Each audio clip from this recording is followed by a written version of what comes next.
This is Faye from Face World Media. I am here today with my lovely guest, Yifat Cohen.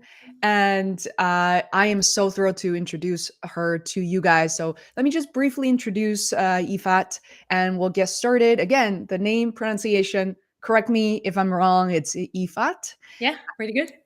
Pretty good. Okay, that's good. So, you're an entrepreneur and you run an engagement marketing business that helps entrepreneurs establish trust instantly with their prospects. And you've been running your business for over 11 years. You do Krav Maga, which I'm a huge fan of martial arts, Taekwondo in particular. We're going to geek out on that. And you love geeky things, cook spicy food, and is a traveler, adventurer, but also one who loves your sleep. So do I. So funny. I just watched a YouTube video right before this about waking up at 5 in the morning. So I guess we'll both No. disagree with that. Strong coffee. And quickly on your a little bit on your background, but there's so much to explore today. You are one of the first 100 people to be invited to Google Plus, and you have built your entire brand with one show on one platform that most people didn't even care about.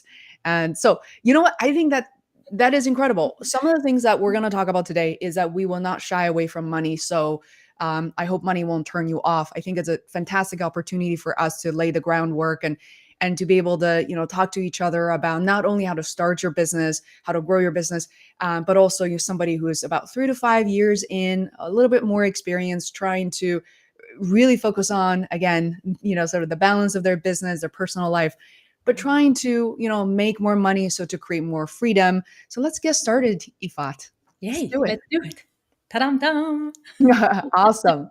So yeah, so please, I love the fact that you connected your channels. I want to take this opportunity for you to share a bit of your origin stories. I know that sometimes people are hesitate to ask. I am an immigrant as well, a Chinese immigrant, and I moved here when I was 17. That was 22 years ago. And I know that you're from Israel. So please tell us a bit about your origin and what was the transition like for you? Yeah, so born in Jerusalem. Then my parents decided to start a tiny little village, and I was one of the first kids over there. And the joke was that, a good fence is a fence that keeps everybody out and Yifat in, because I was troublemaker. And so I grew up in the Jordan Valley, tiny, tiny, tiny village, like 40 families. So when you say like, we heard what you did last night, we actually Mhm. heard what you did last night, that tiny. And then I went to a boarding school in Jerusalem for 3 years. And then I went to the Air Force, did my 2+ years in the Air Force. Then I went and I worked in the border between Gaza, Israel, and Egypt, kind of like a security position. Made some money, went backpacking in South America for like 8 months, came back to Israel, got a job, got a house, got a car, got a thing. And then my cousin sent me an email and said, if you ever want to come to the States, you can stay with me. And I Mhm. said, great, I'll be there in 2 weeks. And she said, do you mean it? And I said, okay. She said, I'm going to Austin. I'm like, fine, I'll come to Austin.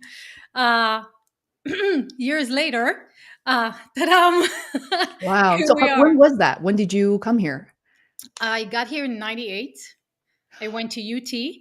Um, I majored in Spanish and business only because people were like, well, you like Spanish. I'm like, yeah, I do. Okay. So they Wow. did that. And then I started.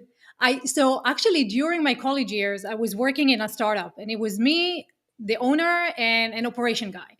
And so Mhm. I did everything. I did the sales, I did the accounting, I did the website, I did the fulfill everything.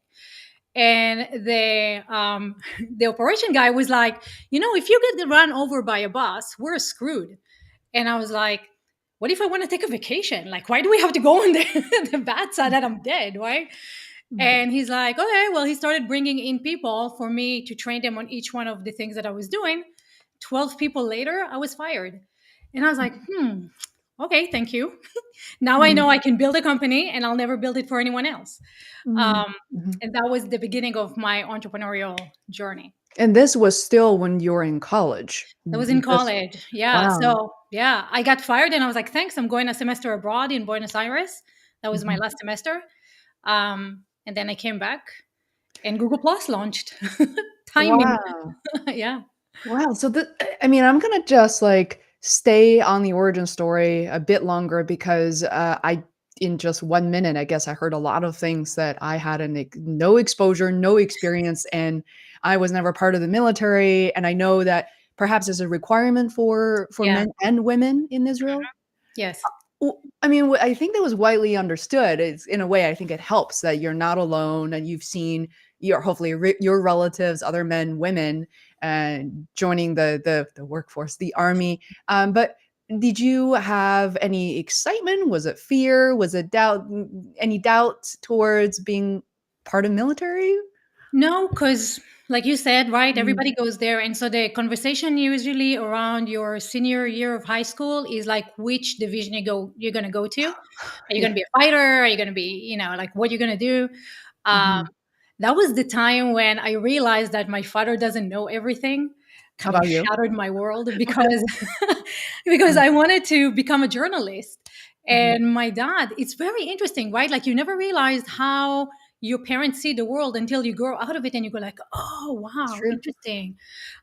So I want to be a journalist, and in high school I wanted to go and apply, and my dad was like, no, no, no, don't do that, because if you fail that, then you will close all the other opportunities that you have in front of you.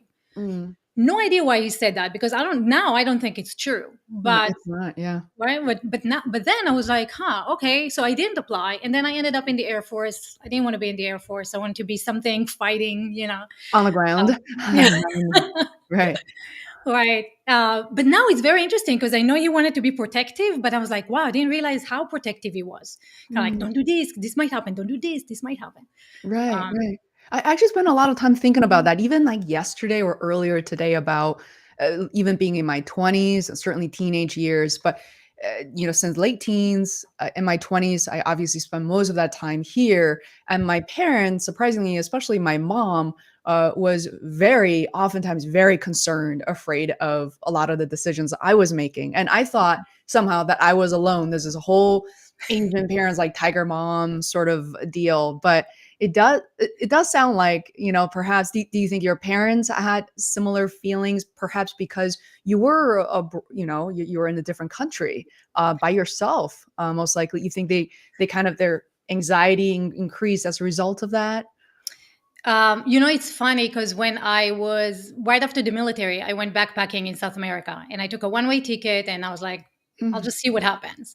And it was the days before phones and camera, anything, right? Anything. So I had to actually call my parents once a week, usually collect because I was a backpacker. And in one of the calls, my dad was like, jokingly, of course, come on, you're calling us too much. And I was like, okay. So I didn't call for a month. And and then I called back. He's like, what the hell are you? I'm like, you said don't call, like you're like at your age, I was fine. I was traveling, why are you Right. calling all the time? Okay. So I don't know. My dad is kind of like, he's expected me to be very independent. Mm, And I think a lot of that is kind of like why I am who I am today. Kind of like figure things out at your age. I already knew how to do this and that. mm. Um, and I know he cares, but it's kind of like if I show her that I care and she'll be so close, then I failed as a father to give her the independence and all that stuff. So it's Yeah, interesting. Do you have any siblings, Yvonne? yeah, I'm the oldest. I have three sisters and two brothers. Oh, wow. Yeah. Well, at least the attention is split, whereas for me, I'm an only child, so Oh my it's goodness. just, there's a lot of attention on this is like the one shot my parents got. But Like, I'm God gonna forbid something happens to you. That's it. The I know landline that's is it, there. and I think it's crazy because a lot of, people my generation were born as an only child, and a lot of people are so curious about it and how we grew up. Are we all selfish and stupid or something? Are And you it selfish, Faye? yeah, exactly. A lot of people think that's what, kids like, growing up an only child. As an only child, I think when I speak to my American friends, and it's a very strange feeling when, or sensation when they are themselves like an only child, but to us is absolutely normalized. And now there are definitely more, if people were watching and interested, there are definitely, people are now raising multiple children, typically one or two. Yeah. Now you have the permission to have raised two children in the city, and most parents would choose to have only one just because it's really expensive. But Wow, this is so incredible because we caught up, not a few days ago, and I had Right. no idea any of this ever happened to you. So I would love to kind of shine a spotlight on some of the things you're working on, and please tell us about the various projects and perhaps one of the things you're focusing on right now. Yeah. So, it's very interesting. I was one of the first to jump into Google Plus and the first Mhm, one to do live streaming and everything. And I was so I built my entire brand with one show on a platform that most people couldn't care less about, right? mhm, And it was because of the engagement and the conversation that I had with people. And during that time, I had the hardest time convincing the world that video is such a fantastic oh, platform, that live video, people can bond over it. It'll be fantastic. And we can, yeah, right now, guys, say hi. Yeah. right. And so thanks COVID, finally everybody's like, oh man, this is so cool.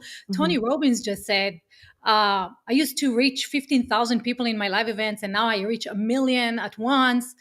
So it's like it's huge for everyone, right? For connection, for mhm, sharing, for all that stuff. And so we have two problems.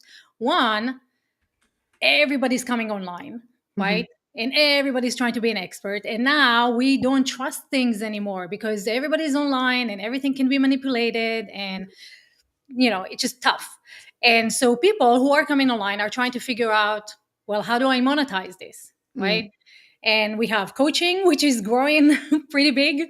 Uh, we have content. We have courses that are mhm, growing pretty big, right? And the mhm, challenge is each one of these markets is extremely saturated. Because if right now you're coming in and you're like, well, I'm going to do a course, well, good luck. Because all the information is already on YouTube and Udemy and Quora, right? true. So it's going to take you forever to start the course, build the course, find your uniqueness, try to convince people to buy it, and all that stuff. Not saying there's no value in it. I just want Mhm. people to understand that it's not an overnight success like they make you think, Yeah. right? Yeah. And I think for me, that's the biggest challenge. It's kind of like, look, all you need is Mhm, a book. Really? All you mhm, need is this little, really? You're just a funnel away, are mhm, you? So right now we're kind of like at this time with the internet where it's saturated. A lot of people are coming in. Stuff that worked 5 years ago doesn't work anymore, especially for podcasters, right? Like mm, those who started 5 years ago have a huge advantage over those mm, who are just starting out now. So it's way harder. And so what can we do, right? mhm, And so I remember Grant Cardone talking to Lewis Howes about Underground Billionaire, the show that he was on. And they took him and they put him in the boondocks, like some city with 22% unemployment in Texas, and said, you have 90 days to build a business. And Grant was like, if there's anything we don't need is more businesses, more bars, and more restaurants. We don't need mhm, more hair salons. We don't need more massage therapists. We have 35 million businesses in the US. 2/3 of them are failing. So if you want to succeed, go into those businesses, figure out how you can add value, mm, and that will be so much faster and so much easier and so much more valuable. And so I was like, okay, so what can we do? Like, how can we add value to, like, what is the friction that people need right now? And because there's so many experts coming online and because there's such a demand for content, one thing that we can really help people with is what I call activating their expert gene. And mhm. you know this because A, you're an expert. and, I'm and learning B, every day. why, that's what an expert does, right? They're Mm, not like, I know everything already. It's like, there's always more to learn. But when you're an expert about something, you're geeking out over it. Like, you know mhm, everything. Like you with, podcasting, you know everything.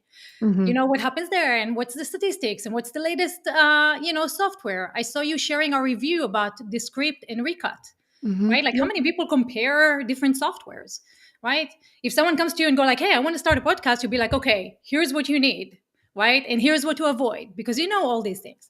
The Mhm, problem is most experts, when they talk about their expertise with their friends and family, like I did with my Google Plus, people were like, okay, enough already. I don't care about Google Plus. Leave me with my Twitter and stuff. And mhm, then when you come online, it's kind of like vanilla, right? Like I don't want to offend anyone and I don't know what to talk about. And I don't know what to put out there. And so nothing works for them. But if they're talking to someone who activates their gene, who's like geeking out with them about the stuff that they really care about, all of a sudden the energy changes. You're getting into a state of flow. You lose track of time because you're like so into what you're talking about. And that's really what's missing for these experts. It's like someone who will come in and be like, "You're brilliant. Let's bring out your brilliance and Mhm. take that and turn that into content." And that's a huge friction that is really in high demand. Very few people, sorry, know actually how to activate that gene. Oops, I don't know why my thing. Sorry, my bad. Yeah, My phone was dying. no Um, problem. So I think there are 2 parts for people to understand here is one that you have to understand what your expertise well, number 1, you should know what your expertise already is, and you have to be able to activate that and attract the right people, right? I think that's kind of the two-part well, there's a equation. challenge, right? Because we can't Mm, really activate it on our own, right? Like you can't mm, unless you're like super okay. So there's two channels, right? Even if you're like really really comfortable with a motionless camera, you don't know what how your message lands, right? You mhm, might say something to the camera thinking that you're extra clear, and then the person hearing it going like, huh, what mm, she mean by that, right? And if you don't have someone with you that kind of like to see the reaction, get the immediate feedback that like, okay, my message is not landing, then it becomes a trial and error, right? Let me put all this content on there, but let's put some money behind it, and let's see how people react. And then if they like this one, we'll do more of that one, mhm. right? But if you're doing it the same way you and I are doing it, just exactly what just happened. You're like, wait a second, there are two things. Let me make sure you're talking about Yeah, the like, right what one. yeah, exactly. What is this about? And if people anybody's watching have questions for Yifat, please drop us a note anywhere you are. I would appreciate that. Can answer them alive. That'd be really interesting. Please continue. Um, Yeah. So the what just happened between us? I was mm, rapping on, and you're like, wait a second, I think I'm hearing this. Is that what I'm hearing? Now yeah. imagine you were not there. I would be just like blah blah blah blah blah Yeah, it blah makes blah. so much sense. Yeah, exactly. And So so that's what experts need, right? They need you, or mhm, what I call a CSI, someone who knows how to ask these questions, who knows how to pay attention, how to activate that gene and make it like super awesome and juicy, mhm. to get this type of conversations going on. Otherwise, it's just more noise online.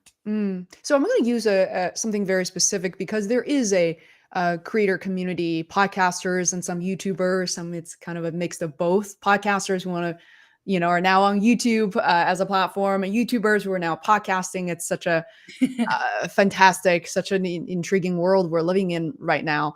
So tell us about your one of your activation programs designed for podcasters and when we started the conversation, I had some questions around that. I'm also happy to project it if it's helpful, but maybe tell us a bit about this program. I dropped it in the comment, by the way. It's called How Podcast Hosts Can Make Money Without Podcasting and Turn Their Curiosity into Profit. So please Yeah, help and me through it. so podcasters have this beautiful ability to be curious about people, right? And you know more about podcasting in the podcasting world than I do, but as I 8 years. Yeah. started, right, I started reading into it, and I was like, okay, wow, it's very very hard to launch new podcasts because even though the audience is growing, the audience per new podcast is shrinking because people, you're competing with Joe Rogan and you're Mm, competing with, was it Downtown Abbey or something, right? The Daily, Alex Cooper. So you're mm, competing with them, and podcast listeners are very loyal to the podcast that they're listening to, right? So for them to jump to a new one, mhm, it's going to be tough, right? And so you have like all these, I think it's like what, 3 million podcasters now on Spotify, right? So now you're mhm. competing with 3 million podcasters that are just coming in to share their message and their passion and all that stuff. Monetizing this is Really hard. No, I confronted right away. right. YouTube is much easier. Even then, it's still very hard, but podcasting, it's even harder, in my opinion. Yeah, right. Because you need either sponsorship, right, and Mhm, they're looking for how many listeners per episode, right? mhm, And then so you need to grow your per episode listeners, but you can't get an audience because they're already listening to the podcast from 5, 10 years ago. mhm, Um, And so most people quit, I think, after the ninth podcast, because it's Yeah, just like, oh, episode, absolutely. So, yeah. So, how do you convert yeah, their skills? So right now we're talking about people who want to become podcasters. Either fine, they never start, or they quit after the ninth episode, and you have a message for them to be able to make yeah. money. How, So I feel yeah, like I'm missing a step here.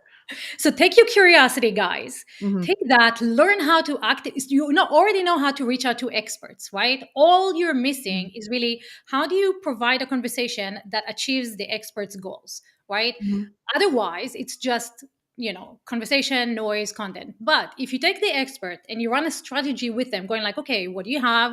Where do you want to go? How can I help you get there? Right? And then you're having exactly the same conversation that you're having on a podcast, minor changes, right? So that it fits the strategy. You activate the gene, you get them into a state of flow, you make it so that you lose track of time, and then you turn that into content that really promotes that expert's goals, and you get Hmm. paid for it. So you really get paid to talk right Yeah. now with no sponsorship and no courses and no merch and no affiliates and no audience and no none of that stuff, right? Mm-hmm. All you need is really to be curious enough about that person, really interested in their goals and helping them achieve those goals. And you do that through this type of a conversation. Yeah. So one thing that I have been doing for quite a number of years, I think I that part resonates with what you're sharing. So for me, for instance, as a someone in digital marketing, I work with a number of clients on retainer and have been since 2016, 2018, 2019. And I noticed that, like you said, it's hard. They're very busy. They're very accomplished entrepreneurs. So every once a week, I hop on these Zoom calls, and sometimes they have their fancy 4K camera laid out as well. It doesn't really matter. We're not here to focus on equipment. We record the conversation. And also, my partner Adam and I are working on pod intelligence for anybody who's interested. So we then transcribe and be able to tease out the keywords, audios, videos right from that 1 hour content. And what you're left with are, I don't want to say infinite, but dozens of these assets, and we curate them, we put them together for social media. So that will be one route. Right. You're describing, and it absolutely works, and it's incredible. It's something that you have to introduce to the clients, and some of them may be very new or not uncomfortable, be like, tell me more, like, how does it work, and you demonstrate it through that conversation. Yeah. Exactly, right? So the challenge is that most people who are doing anything online right now don't have a strategy to begin with, right? It's Hmm. like, let me post. Hmm. Okay. Yeah. Right? I'm not posting enough. Yeah, it's not about that. It's about brand building. If you're looking at like Gary Vee, he spent, I think 2017, he came out with a content model. And Hmm. his content model was like take a piece of content, kind of like what you're saying, right? And cut Hmm. that into a billion pieces. Hmm. No, he like laid it out step by step, everything is like for free. Just guys do it. Nobody did it. Right. Hmm. So then he was like, okay, why aren't you guys not doing it? I spent like, so much time and effort into this. You have all the information that you need. Why is anyone applying it? And then Hmm. he's like, okay, I'm going to have a competition, a contest. Whoever's going to apply this is going to get something. Still, nobody does it. Why?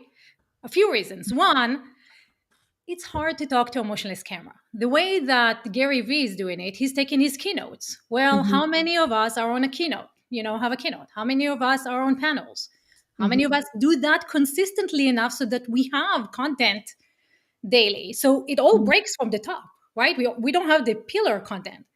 And so Gary goes like, okay, let me create VaynerMedia. And I will do that for people. So for a starting point of $25,000 a month, you will come in and you will get your pillar and we'll cut it into 2 articles, 4 videos, and stuff like that, right? Every Hmm. week. And by the end of 3 years, it's on his website. By the end of 3 years, after you've done that for 3 years, you'll be able to send some merch. I'm like, really? Okay. Hmm. So if you're not at the $25,000 level of Gary Vaynerchuk, right? But you want to have that specific model, you have to start from a pillar content. And that pillar content has to be applying to the strategy. What is it that you're promoting? A course, an email list, a podcast, something, right? Like how is the content that you're doing right now growing your business? And I Hmm. think most people don't ask that question. right? It's just like, well, I need to be on Facebook. I Yeah. can't be because I'm not consistent. Let me hire someone. And now it's generic and nobody connects to me because I'm just like everybody else.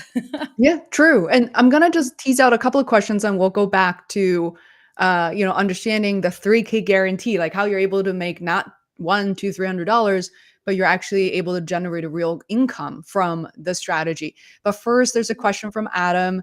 Yeah. How could Yay. So how could someone decide if they should or could start a business around their passion or keep it just as a hobby?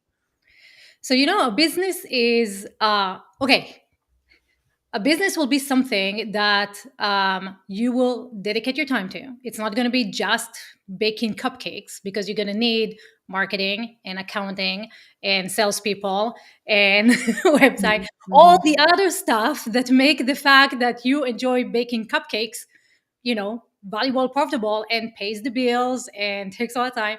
So most people, when they start that, they basically replace their existing job with a job that they own, right? It's not a real business. Now, if you mhm. leave the business, if you stop doing it, then it's gone. Like, right? There's no money, like a job. If you don't work for a certain amount of hours, then you're not going to get money. So I would say if you can monetize it, right? If it brings you money, Mhm. then you can focus all your time on it. If it's not, keep it as a hobby. Have something that generates money. While that's going, just try to build this one. While this Mhm. becomes bigger than this, then you can drop this and become this. I don't know Yeah. if that answers. No, it's a great question. And same thing for me. I mean, I was 30 years old when I started my podcast. So my realistic expectation was, okay, I'm really doing this for fun. I'm trying to learn new things, connect with new people. And it was not generating any money for me because that also wasn't my expectation. I wasn't treating it as a business until things started to really, there's a turning point for me, not because of ads. I still have zero ad on my podcast, but instead, it was people who are people I interviewed, like Yifat said, their friends and connections. Some of my listeners reach out to me to say, "Oh, I need some help with digital marketing," and I said, "What do you think that is?" And they kind of explain that based on the way that I'm talking about, the business I was doing. So at the beginning, I was like designing websites, helping them find their message, creating content, and later on, it turned into a business. So I do have a follow up question to what Adam asked as well, Ifad. I would love to hear your take on, people always say niche down, find your focus. Whereas, frankly, for me, that advice didn't really work out as well because I didn't, at the beginning at least, I didn't have the one thing that could really generate significant amount of revenue for me. I'm living in Boston, Ifad, you're in New York, right? I didn't confirm. Austin. Yeah, Oh, Austin. no, of course, you did tell me. So that's not a cheap place to live either. Yeah. And February. I find that as I'm growing and learning to be a creative entrepreneur, I started to pick up different skills. And also a lot of my expertise were activated by different people, literally throughout my journey. So therefore I was trying different things along the way. I was adding something to something existing that was working for me. So I kind of pivoted a number of times. Does this sound normal to you, to your experience, or do you think people should really focus on that one thing and make it blossom? I think they're a different type of people, right? I'm the same as you. Like my resume is, Mhm, a mile and a half long. I've done everything that you can think about. Just because I was curious, I'm like, oh, what, like I get a job to learn it, not to actually learn something and then get a job, mhm, which my son's dad hates. It's like mhm, the difference between Americans and Israelis. I'm like, pay me to learn. Why not? mhm. Um, right? But I think that makes you a much more rounded person. Mm, And also, when you're young, you can do that. Why not? I mean, like, who says you have to know everything that you want to do at 30, right? mhm, The challenge now is like we are, when we started, social media was like in its infancy, mhm, right? And so email marketing really worked, or just blogging really worked, or, just YouTubing, like the first person at YouTube. Was mhm, fantastic, right? mhm, Now it's much harder and people are looking for the shortcuts. And I think mhm, that's the problem. Like, how long did it take you to get to where you are? Right? mm. It's not an overnight success. Absolutely not. No. And it has a Mm, lot to do with your mindset and your mhm, skills and what you've tried and who do you know and how mhm, comfortable you are in going like, listen, I'm now at the point where it's worth $5,000. mhm, Right? Most people, when they start, it's like, Can I ask Mhm. for 100? I Yeah, was like that, sure. right? There's a lot of hesitation around asking for money now. Yeah. At a point, I've been doing this as a really my own business LLC. There's an LLC question coming up, but I started my LLC in January 2016. But I had been doing kind of just working with my friends on the side, building skills since I was in college, and certainly very actively since like 2010, 2011. Absolutely. It's a long game, guys. And so Artura asks, what are your thoughts on creating an LLC versus staying a sole proprietor? I'm not an accountant, Hmm. but from what I know, I got an LLC. It's $300. You do it on your own on the website. Very You don't need simple. anything aside of that, and it will protect your personal assets if something ever to happen. So you don't need a lawyer and you don't Mhm. need accountant. None of that. You just go online, whatever state you're in, and you're like Texas LLC. Put the name of your Right. company, right? $300, and you got LLC 2 days later in the mail. It's like, it's a cover your ass kind of thing. Yeah. Oh, I would absolutely agree. Something happens between you and a particular client. There are a lot of things that you just can, prevent or avoid. And luckily for me, I've never really gotten into any legal issues. To knock on But wood. if there is, right, people can't come to your house to say, "Oh, now your house is ours, your car." There's no division between you and your business, and that could be a really big problem. So, in Massachusetts, it's $500 a year, and it's not cheap. But at the same time, when you have a real business, that also becomes your business expenses, right? Right. So it's fantastic. So I'm going to go back to the core question on the landing page that I shared earlier, which is following this path that Yifat has laid out. You said there's a guaranteed $3,000. I always get a little nervous whenever first of all, for my business, I don't guarantee anything. The reason is I can't control what the client is or isn't doing. And Right. luckily for me, they're fantastic, but I still don't use the word guarantee. But I want you to explain where that comes from. Yeah. And so it's a conditional guarantee, right? Same thing. If you don't do the work, then I can't guarantee you're going to make the money, right? Just Mhm, by showing up, nothing. But if you do the work and by the end of 90 days, you have not made the money, I personally will pay you back the difference from what you paid and the $3,000. But you have to do the work. If you do the work, people have done it before. They made way over $3,000. That's how I know for sure that you will make that much money once you apply it. So I know right now things are kind of, financially, and we don't know what to trust, and this is very hard. And what if it doesn't work? And I just lost my money and all that stuff. mhm, So I want to remove that fear of like, what if it doesn't happen? If it doesn't happen, you'll get paid back. So, but you have to apply. If you don't apply, you void your guarantee, right? You void your warranty if you don't mhm, apply.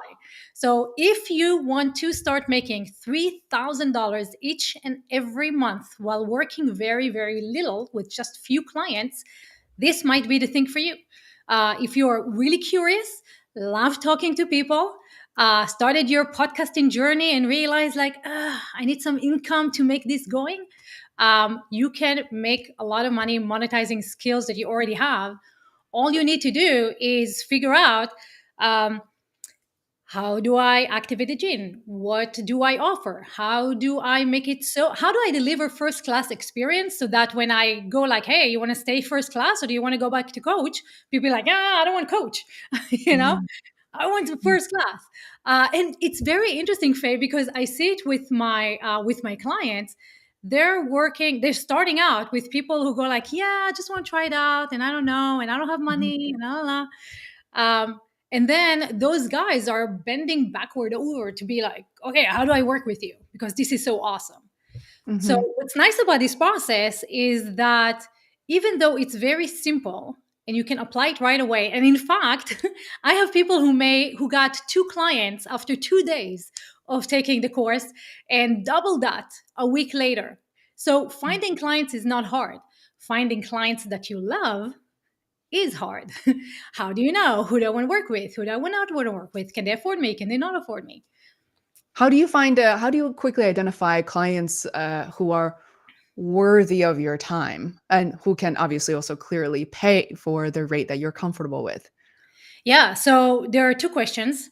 There are five, but they're like the two main ones, right? Mhm, Is what are you selling, right? If you're selling a $2,000, $3,000 offer, Mhm. then you will, one sale will cover the whole thing, Mhm. right? But if you're selling that and you've sold that, not like, hey, I'm putting it, I'm thinking about it, we'll see, right? I'm in the beginning. If you're already selling a $3,000 offer, that means you have a funnel, you have a way, you know what you're doing, people are paying you. So much easier to work with people like that than people who are just starting out and going like, yeah, I don't know who my audience is. I don't Mm. really have a website. I haven't really, tested my messaging. I kind of think that I'm on this, but I'm not really sure. Mhm. If you want to work with these people, I have clients who go like, I just want to be helpful, right? So if you want to work with these people, then both of you need to know it's going to be a long journey, right? It's Mhm. not going to be quick return on investment. If you're the kind of guy who likes to show results right away, find the people who can get the results right away, right? What if you send them leads and everything and they don't know how to close them, Mhm. Yeah, that's a big problem for right? yeah, for the since you mentioned funnel, and I wanna just maybe talk about that a little bit because a lot of people, and, as you could imagine, will struggle with just building that first 1, 2, 3 clients, and I don't know what your strategies would be, but what has worked out really well for me, for instance, which is not news to a lot of people, are number 1, 8 years ago, I started the podcast, and I was very carefully picking who I was talking to. Not always just famous people. I got a couple of, I got a few, or maybe a dozen fairly recognized people, but the rest, 300 people are, people you probably never heard of and have their own expertise. And then they're very kind, they open their doors and we're good friends. But that took a long time. And that's a really good funnel, by the way. Like, even if they don't want to need to hire me, they don't have that need themselves, they're always very open to referring me to other people. Now, there's another engine very powerful for me now since 2019 is my YouTube channel, which has probably recently surpassed over 2 million views. And I have very targeted content. So people watch this, they will hire me. I mean, I have consulting calls, paid scheduled even before this call, for instance. So if people don't have the podcast or the YouTube channel and they have followed your program, taken the course, where do they start? What is that immediate next step?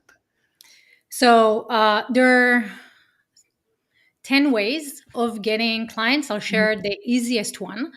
The easiest one is your friends and family. So I call it kind of like being in a city where all the houses are on fire and you're the only one with a fire truck in town, right? Mhm. And you're just going around. So if you're in a city, the entire city is on fire, you're the only one with a fire truck. Are you first going to go to a stranger, or are you going to go to your friends and family first and go like, hey, you guys with the buckets, when my hose, right? And if Mhm. they're like, no, we're good with the buckets, okay, here's the next Mhm. warehouse, right? But you first want to help the people that you know because Mhm. they already know, like, and trust you, right? So Mhm. the conversation is not like, buy my shit, because that's Mhm. what everybody's doing. The conversation is like, hey, are you struggling, right? Like, I know you're a dentist. I know you're a chiropractor. I know you have Mhm. your own business. I know you're doing this. How's that going? Mhm. Right? Like, where's the friction? Let me just find out whether there's a friction. And I'll tell you, just that conversation of going like, okay, you have a problem, let me help you for free, right? Let me just show you that I can help. Mhm. Um, right? That builds the trust and the conversation and everything. When I was going live, I would bring people in to talk to me in real time, right? Like, ask me anything you want. And Mhm. this lady that I've never met jumps on from LinkedIn. She happened to be available. She happened to watch the thing. She comes in from LinkedIn. She asks a question. Um, I answer the question.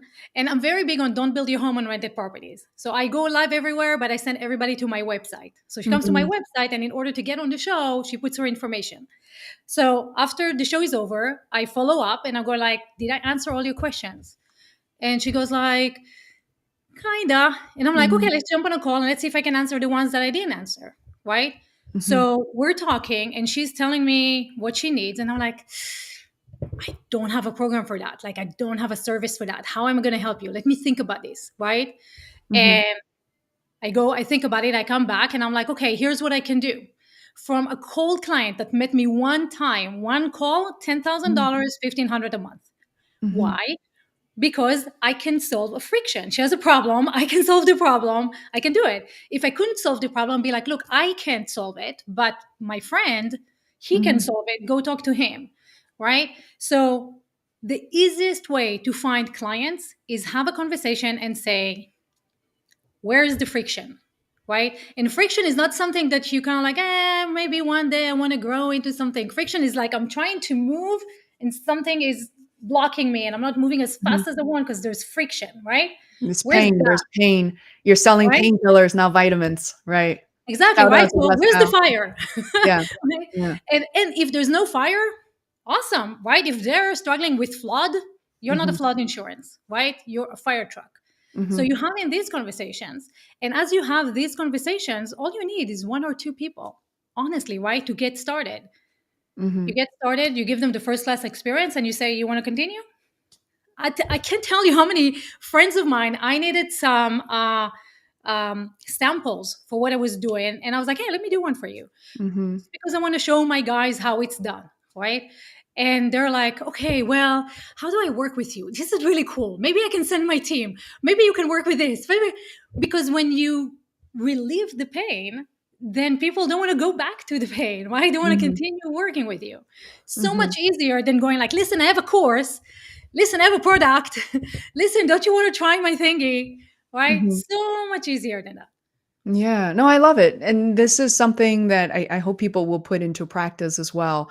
That when you start your conversation with family and friends, and also, local businesses and people who actually know you, that is much more effective than sending somebody a tweet or a random email that may just land, who knows, trash or spam. So I think some of these days, whether it's face to face or someone you just know, a text, a direct email is really helpful. And I have to say that, I think for people who love business in general, I find it so much easier. I find myself to have always really liked business, like learning these things. Yeah, so just start somewhere. So love to respect your time too, Yifat. I what are some of the things that you wanted to talk about? Maybe we haven't really gotten into. I know we got really deep into this particular offering This is here. fun. I Yeah. geek out over this. So you see, like this is it, right? Like this is how you Mhm, activate the gene. You get to geek out with people about the stuff that you both enjoy. I know mhm, you and I love martial arts, um, right? And there's so many other things, sleep and stuff, right? So, by the way, one of the really cool things you're asking how to meet people. You and I mhm, met through a shared friend, right? yeah. And it was because I was like, hey, Michael, I this is what I'm doing. Do you think it Mhm, will benefit anyone? mhm, You can do exactly the same thing. You go to your friends and family and go like, you don't have a fire. Anyone else's house is on fire that I can help them, send mhm, them my way. And now you're not messaging strangers on the internet. So mhm, I think if we change the mindset from selling to serving, mhm. right, then life becomes so much easier. Absolutely. And same thing goes for the communities we're part of as well. I was part of Seth Godin's L10BA. I grew very close to Dory Clark and her group.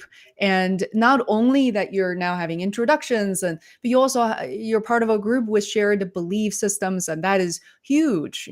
Yeah.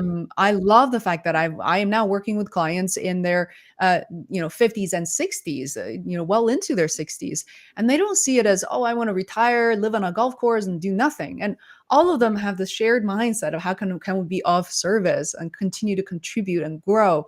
So Yeah. when you're part of the community, you don't have to explain yourself. You can geek out, and Yeah. you're kind of operating in the same wavelength. You feel good and you save so much time. So this is fantastic. Thank you so much for calling that out. Yeah. Yeah, it's if there's one thing I can leave you guys with Mhm, is don't believe the hype, mhm, right? Nobody nobody did it overnight. It's mhm, years. Nobody did it on their own.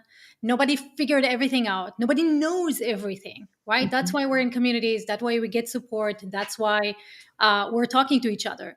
And so you have time, you can do it. Find the people that you want to walk the journey with and just enjoy the journey because by the end of it, we die, right? With $1 million, with $100, we die. So Death is make not optional. sure, right? Make sure the path to the tombstone was enjoyable. Mm. No, it's very, very important. Absolutely. This is not a rehearsal. Yeah. So yeah, live your best life, and take a few risks here and there. Measured, calculated risks. And I think exactly like the program that you're talking about, Yifat, and the way that you approach, waiting for something to actually generate an income, replicating that, and just tread lightly. Calculated risks are fantastic. I think that's all I've ever done in my life. So this has been such a wonderful conversation. I'm so grateful to Michael Roderick who introduced us, and I look forward to continuing into absolutely not just the near future, but let's play the long game and Yeah, hopefully to partner on a number of projects together. that'll be fun. Thanks for having me. Thank you. All right. Bye.